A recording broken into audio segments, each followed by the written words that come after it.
Teman-teman DATWM, pagi ini kita akan mengarah ke Monas ya teman-teman, memantau dan melihat keadaan di sekitar Monas terkait dengan event besar, yaitu pelantikan kepala daerah hasil Pilkada 2024 November yang lalu ya, yang saat ini baru di kesempatan dilantik untuk selanjutnya menjalankan tugas selama 5 tahun ke depan di tahun 2025-2030.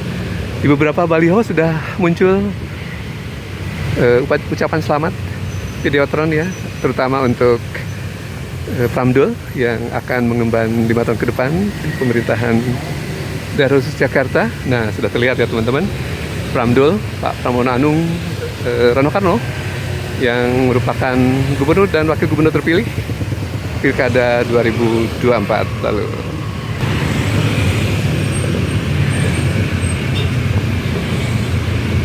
Selamat dilantiknya Bapak Pramono Anung dan Bapak Rano Karno sebagai Gubernur dan Wakil Gubernur DKI Jakarta.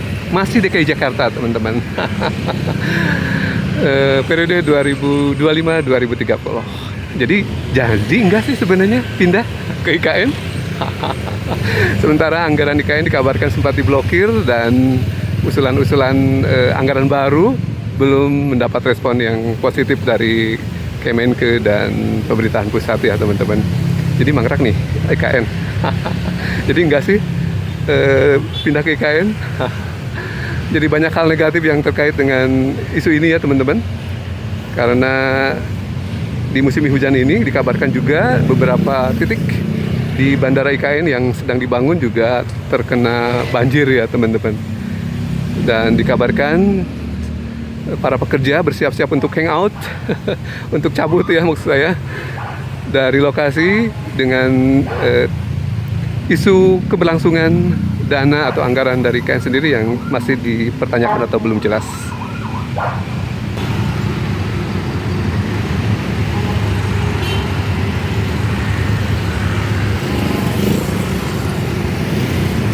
Nah, dari momentum pelantikan kepala daerah yang akan mengemban tugas dari 2025 hingga 2030, terutama daerah khusus Jakarta, DATWM mengharapkan Jakarta jauh lebih baik di bawah kepemimpinan yang baru ini. Terutama melihat dari 2 tahun terakhir, DATWM melihat pembangunan dan akselerasi pembangunan di Jakarta sangat-sangat slow down. Banyak yang sudah cukup baik namun tidak terawat dan terpelihara di bawah kepemimpinan Bapak PJ Gubernur. Sudah 2 kali penggantian PJ Gubernur. Namun sepertinya tugas-tugas PJ Gubernur lebih banyak ke administrasi ya teman-teman. Sementara hal-hal lain yang strategis seperti pembangunan ya tampak hanya stagnan saja ya teman-teman. Bahkan di beberapa bagian dari DKI Jakarta seperti jalan-jalan yang semula mulus dengan marka jalan yang baik juga banyak yang kedodoran ya, bergelombang, marka jalannya sudah pudar. Dan kebersihan di sekitar median jalan, baik di sekitar pedestrian juga di beberapa tempat terindikasi ada penurunan kualitas. Semoga saja di era Pak Pramdul, Jakarta lebih kinclong lagi teman-teman, lebih baik lagi. Nah teman-teman, ada Pak PJ Gubernur nih, Bapak Teguh Setiabudi. Ya mungkin walaupun sebentar, memang tidak terlihat sih kiprah yang nyatanya, hanya barangkali sekitar administratif dan hal-hal rutin saja. Nah, di kepemimpinan yang definitif, yaitu Pak Pramdul atau Pramono Anung Rano Karno, semoga saja akselerasinya semakin lebih baik ya, terutama pendingan-pendingan yang dari pembangunan di 2017 hingga 2022, seperti halnya Kampung Susun Bayam yang terbengkalai, bisa diselesaikan ya kasus-kasus demikian. Bagaimanapun di era kepemimpinan baru di Pak Prabowo dan Gibran ini, prospek ekonomi belum terlihat baik ya teman-teman. Jadi beban utang yang cukup tinggi, baik beban utang pokok jatuh tempo dan bunga utang tahun 2025 sekitar 1.350 triliun akan menjadi beban APBN.